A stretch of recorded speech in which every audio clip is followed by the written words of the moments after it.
দেখুন, ফাইল চোর সরকারের আমলে ক্রেডিট চুরির প্রতিযোগিতা তো হবেই। তো আমার কোনো অসুবিধা নেই। উনি ক্রেডিট চুরি করে যদি উনি মনে শান্তি পান, এমনিতেই অদৃশ্য সাংসদ, পরিযায়ী সাংসদ হিসেবে লোকে তাকে জানে, অন্ততপক্ষে সিউড়ির মাটিতে। তো তিনি যদি ক্রেডিট চুরি করে তার মনের শান্তি পান, কোনো অসুবিধা নেই। আমি আবার বলছি, পুরো ক্রেডিট এখানে সাংবাদিক সম্মেলন করে দেব। তিনি সাঁইথিয়া বাইপাসের জন্য 20 একর জমি দিয়ে বাইপাসের কাজটি শেষ করিয়ে দিন প্রশাসনের সঙ্গে কথা বলে, আর সিউড়ি প্রান্তিক লাইনের ওই 100 হেক্টর জমির ব্যবস্থাটি করে দিন রাজ্য সরকারের সঙ্গে। আমার ধারণা এটা নিয়ে তার কোনো আপত্তি নেই। আমি তো উন্নয়নের চ্যালেঞ্জে আহ্বান জানাচ্ছি। এই দুটি করে তার পূর্ণ ক্রেডিট আপনাকে দেব। আমি আপনার গলায় মালা পরিয়ে, মাথায় মুকুট পরিয়ে বলবো যে সিউড়ি প্রান্তিক রেল লাইন আপনার জন্য হলো, সাঁইথিয়া বাইপাসের কাজ আপনার জন্য হলো। চ্যালেঞ্জটা নেবেন নাকি? দেখো, 2017 থেকে প্রায় 17-18 থেকে এটা শুরু হয়েছে না, এর মধ্যে কতবার আমি পার্লামেন্টে তুলেছি সেটা দেখা গেছে, কতবার আমি মিনিস্টারের কাছে গেছি, কতবার চিঠি লিখেছি। প্রত্যেকবার ইভেন আমরা রেলের লোককে ডেকে, কন্ট্রাক্টরকে ডেকে কবে হবে, কবে শেষ করবে, কিভাবে শেষ করবে বলে বলে প্রতিদিন কথা হয়েছে। এবং হ্যাঁ, অনেক কিছু অবরোধ করে অনেক কিছু অবস্থান করা হয়েছে। এখন যেটা হয়েছে সেটা হচ্ছে কমপ্লিট হয়েছে, কমপ্লিট হওয়ার পরও চালনা হচ্ছে। আজকে দেখলে যে প্রায় 3-4টে স্কুলে হেডমাস্টার বাচ্চাদের সঙ্গে দেখা করলো, আমাদের সঙ্গে দেখা করে এটাই বলছি যে মাধ্যমিক শুরু 2 তারিখ থেকে। তার ফলে এই যে প্রত্যেক দিন জ্যামে আটকায়, বাচ্চারা স্কুল পৌঁছতে দেরি হয়, টিচারদের দেরি হয়, এটার জন্য যখন কমপ্লিট হয়েছে তাহলে কিসের জন্য আটকে রাখা, কত তাড়াতাড়ি এটাকে খুলে মানুষের কাছে, কারণ মানুষ এমনিতেই অতিষ্ঠ হয়ে গেছে। সিউড়িতে এতদিন ধরে এই ব্রিজের ঝামেলায় লোক পড়েছে, এত অ্যাক্সিডেন্ট হয়েছে, এত লোক মানে অস্থির হয়ে গেছে। সেখান থেকে যখন কমপ্লিট হয়েছে এবং আজকে আমি অনেক ওদের ডেপুটেশন পেয়েছি, আমি রেল মন্ত্রীর সঙ্গে কথা বলবো এবং রেলের ডিআরএমজিএম যেখানে যা যা আছে কথা বলে যাতে ইমিডিয়েট চালু করা হয় এবং আর যেন সময় নষ্ট না করা হয়। এটা একটা, এটার জন্যে আমাদের মেনলি আজকে দেখলাম এবং তোমার সবাই থাকলে দেখবে যে ব্রিজ কমপ্লিট, সেটা নিয়ে 100% কমপ্লিট হয়েছে। এখনো বিদ্যুতের খুঁটি লাগানোর কাজ বাকি রয়েছে। তুমি যদি বিদ্যুতের খুঁটি, তারপরে তোমার ওই দড়িটাও ঠিক পারফেক্টলি বাঁধবে, তাহলে আরো 1 বছর লাগবে। মানে আমরা শুরু করে দিই, আমাদের যেমন দেখলাম লাইটগুলো লাগানো অর্ধেক হয়ে গেছে, অর্ধেক রাখা রয়েছে লাগাবে বলে। তো সেই জায়গাগুলো যদি করতে করতে আমরা ওপেন করতে শুরু করি, ছোটো ছোটো গাড়িগুলো চালু করতে শুরু করি, পাশে কাজ হতে শুরু করি, অসুবিধা তো কিছু নেই। এখন যদি এটার জন্য তুমি ওয়েট করো পারফেক্টলি কবে পলিশ হয়ে গিয়ে সব কিছু কালার হয়ে গিয়ে হবে, তাহলে কারণ এটা এত এমার্জেন্সি, সেখানে আমাদের পারফেকশনে না গিয়ে আমাদের কাজটা করা জরুরি বলে মনে হয়েছে। কিন্তু আপনি তো মেম্বার, সেই জায়গা থেকে কি স্বাস্থ্য পরীক্ষা হয়েছে ব্রিজে? হ্যাঁ, ওরা তো করছে, এটাই তো বলছি, ওদের তো সেটা আমাদের রিপোর্ট দেওয়া দরকার না, যে আমরা যখন চোখে দেখছি। আমার মনে হয় যে হেভি ওয়েট গাড়িগুলোর মধ্যে এখনো টেস্টিং হয়নি, আমার ধারণা সেটা। যদি হয়ে থাকে, না হয়ে যায়, কিসের জন্য আর কিসের জন্য অপেক্ষা? এটা কি আর মানে ইলেকশনের আগে অবধি নিয়ে যাওয়ার অপেক্ষা নাকি এখনই? যদি হয়ে থাকে তাহলে কেন ওপেন হচ্ছে না সেটা। আর একটা আমি ইনফরমেশন দিই, গত 2014 থেকে মোটামুটিভাবে যে রেলের চিঠিগুলো আমার কাছে কপি আছে, তোমাদেরকে দিয়ে দেবো। যতগুলো আমি স্টপেজের জন্য দাবি করেছিলাম প্রত্যেকবার চিঠিতে উঠিয়েছি, তার মধ্যে স্টপেজ আমার 10টা দাবি করেছিলাম, তার মধ্যে ভালো থ্যাংক ইউ বলবো এই জন্য 7টা হয়েছে। এটা হচ্ছে Rampurhat Shatabdi express, Murarai Gaya Howrah express, Murarai Kulik express, Nalhati Gour express, Suri Kamakhya Bangalore express, Suri Chennai express, Suri Sealdah express Chinpai stoppage. এই স্টপেজগুলো প্রত্যেকটা রিকোয়েস্ট এবং তার সঙ্গে চিঠি আমার সব আছে। মানে এমনি মুখে গল্প বললাম না যে আমি বলেছিলাম হয়ে গেল, আমি গেছিলাম ফেসবুকে ছবি ছাপালাম, সেটা আমি এটা দিলাম যে এর মধ্যে তোমরা পেয়ে যাবে কপি। প্রত্যেকটা চিঠি আমি দিয়েছি, তার ফলস্বরূপ এই স্টপেজগুলো হয়েছে। এবার যেটা হচ্ছে যে এই আপনার সাথে দেখা করানোর জন্য নির্দিষ্ট সময়ের আগে স্কুল বন্ধ করে ছাত্রছাত্রীদের নিয়ে আসা হলো এবং সেখানে অভিভাবকদের কোনো পারমিশন নেওয়া হলো না।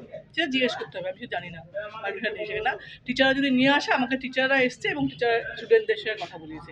এবার তার পেছনে অভিভাবকে বলেছে কি না, এত ইনফরমেশন আমার নেওয়া সম্ভব না, তাই না? তোমার কাছে যদি একটা লোক আসে, তাকে জিজ্ঞেস করে আপনি গাড়ি করে এসছেন না ট্রেনে করে এসছেন, আচ্ছা ট্রেনের টিকিটটা কেটেছিলেন, এটা কি বাঞ্ছনীয় যে স্কুল বন্ধ করে এইভাবে নিয়ে আসা?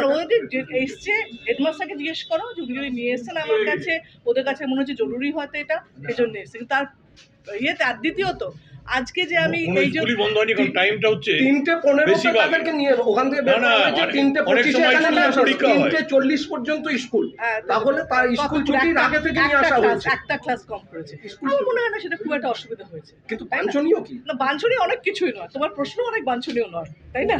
তাই জন্য না, সেটা কথা না। প্রশ্ন আর- এবার দ্বিতীয়ত হচ্ছে আরেকটা হচ্ছে যে আমি আজকে যে গেলাম রাস্তা দিয়ে, আমি বিকাশ এবং আমাদের সব কাউন্সিলররা হাঁটলাম, তার জন্যও কিন্তু আমরা ইনফরমেশন দিয়েছি রেলকে, যে আজকে আমরা দেখি এরকম নয় যে দল বেঁধে চলে গেলাম, নিয়ম ছাড়া চলে এলাম। আমরা কিন্তু চিঠি দিয়ে জানিয়েছিলাম যে আজকে আমরা এটা দেখতে যাব।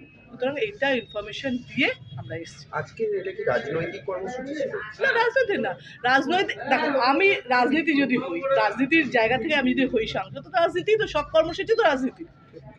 আমি যদি আজকে যখন সকাল থেকে আমার এমপি ল্যান্ড থেকে যে হুইল চেয়ার এগুলো ছিল রাজনীতি, কারণ রাজনীতির মানুষটা দিচ্ছে, তাই না? তো সুতরাং সবটাই তো রাজনীতির কাজের জন্য। মানে আমি তো এই কাজটা, এই যে আজকে আমি দেখছি কিংবা হুইল চেয়ার দিচ্ছি কিংবা ইন্টারভিউ দিচ্ছি, আমি তো অ্যাক্ট্রেস হিসেবে দিচ্ছি না। সুতরাং সবটাই তো আচ্ছা, আর একটা জিনিস, সেটা হচ্ছে এর আগে দেখা গেছিল ব্রিজ যখন কাজ শুরু হলো তখন তার ক্রেডিট কে নেবে সেটা নিয়ে একটা রাজনীতি শুরু হয়েছিল। তাহলে এবার কি রেলের স্টপেজ নিয়েও হতে চলেছে? না, আমি জানি না, আমি চিঠি দিয়েছি। মানে দেখো, রাজনীতি হয়েছে ক্রেডিট নেওয়া ক্রেডিট না নেওয়া।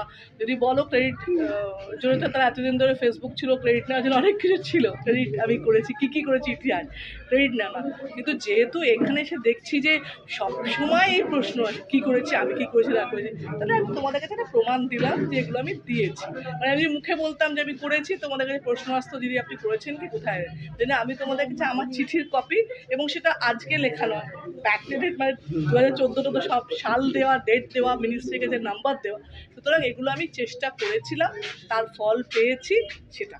যদি কোনো মাধ্যমিকের আগে না খোলে তাহলে কি ফার্দার আর কোনো কিছু আপনারা? কারণ আমি চাইবো, আমি রিকোয়েস্ট করবো সেটা করে। দেখলে তো আজকে বাচ্চাগুলোদের যে মুশকিল, যেহেতু এখনো পর্যন্ত স্কুলে হতে লেট হয়, এবং এখানে যদি এতখানি হয়েছে, যদি মাধ্যমিকের আগে এটা খোলা হয়ে যায়, তাহলে এই স্কুলের বাচ্চাগুলোর জন্য খুব। সিউড়ি শহরের হাটজান বাজার যে আরবি, সেই আরবির সিভিল কনস্ট্রাকশনের কাজ শেষ হয়েছে এবং এখন ইলেকট্রিক্যালের কাজ, অর্থাৎ ওই ব্রিজের উপরে, রেলওয়ে ওভারব্রিজটির উপরে আলো লাগানোর কাজ চলছে। সিভিল কন্ট্রাক্টর এবং ইলেকট্রিক্যাল কন্ট্রাক্টর রেলকে এখনো এই ফ্লাইওভারটি হ্যান্ডওভার করেনি। হ্যান্ডওভার করার পর রেলের তরফ থেকে এই ফ্লাইওভারের সেফটি সিকিউরিটি দেখার কথা, এবং সেই পরীক্ষায় উত্তীর্ণ হলে এই ফ্লাইওভার যান চলাচলের জন্য খুলে দেওয়ার কথা। যে মুহূর্তে ফ্লাইওভারটি যান চলাচলের জন্য খুলে দেওয়া হবে, তখন সিভিল কন্ট্রাক্টরের কাজ হবে নিচের যে সার্ভিস রোড, সেই সার্ভিস রোডটি নতুন করে বানিয়ে দেওয়া। এই হচ্ছে ফ্লাইওভারের গল্প। কিন্তু আমি আগাম আপনাদের কাছে আগেই জানিয়েছিলাম যে এই চোরেদের রাজত্বে সর্বশেষ আমরা ফাইল চুরি দেখেছিলাম। আমি ঘোষণা করেছিলাম একটা উদ্বোধন চুরিরও একটা পরিকল্পনার কথা আমরা শুনছি। আজকেই আপনি দেখলেন যে স্থানীয় সাংসদ একটা ব্রিজেরও উদ্বোধন চুরি করতে চলে গেল। চোরেদের রাজত্বে এর থেকে হাস্যকর জিনিস আর কি হতে পারে?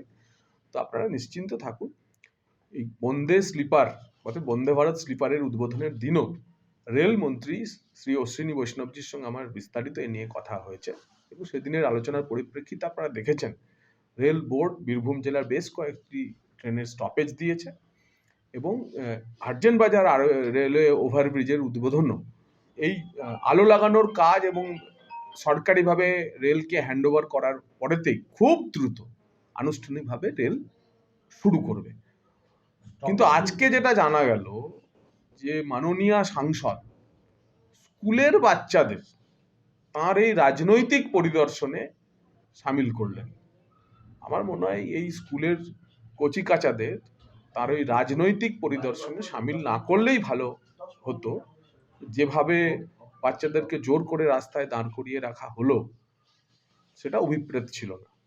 যদি সত্যিই তিনি প্রতিযোগিতা করতে চান রেলওয়ে প্রজেক্ট নিয়ে, তাহলে মাননীয় সাংসদের কাছে আমি দুটি প্রতিযোগিতামূলক চ্যালেঞ্জ দিচ্ছি। 1 নম্বর, সাঁইথিয়া বাইপাসের যে কাজ, রেলের কাজ আটকে রয়েছে, মাত্র 20 একর জমি জেলা প্রশাসন অ্যাকোয়ার করে দিচ্ছে না বলে, ওই কাজটি করিয়ে দিন।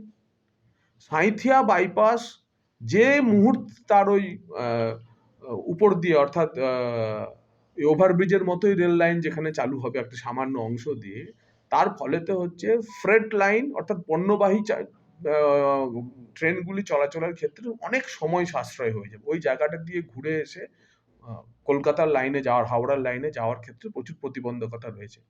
20 একর জমিটা পাইয়ে দিন না জেলা প্রশাসনকে বলে, এটা তো আপনি পারেন করতে, এই চ্যালেঞ্জটা নিন। তাহলে কি হবে, আমরা এই সিউড়ি শহর থেকে, এই সাঁইথিয়া থেকে, রামপুরহাট থেকে দিল্লি, পাটনা, ব্যাঙ্গালোর সরাসরি এখান থেকে ট্রেন চালাতে পারবো। আমরা পারছি না শুধু সাঁইথিয়া বাইপাসের কাজটা হচ্ছে না বলে। দ্বিতীয় চ্যালেঞ্জ, আপনারই দিদিমণি যে প্রকল্পটি শুরু করেছিলেন তার বাজেট স্যাংশন করেছিলেন, সেটি হচ্ছে সিউড়ি প্রান্তিক রেলওয়ে। মাত্র 100 হেক্টরের কাছাকাছি, 75 থেকে 100 হেক্টর কাছাকাছি জমির প্রয়োজন। দয়া করে আপনি এই জমিটা রেলকে পাইয়ে দিন। আমার সঙ্গে গত পরশু অশ্বিনীজির কথা হয়েছে, মাননীয় রেলমন্ত্রী, উনি বলছেন জগন্নাথ যেদিন রেলওয়ে জমি, রাজ্য সরকার জমি দেবে তার পরের দিন আমি প্রজেক্টটাকে স্ক্যাপ করে নিই।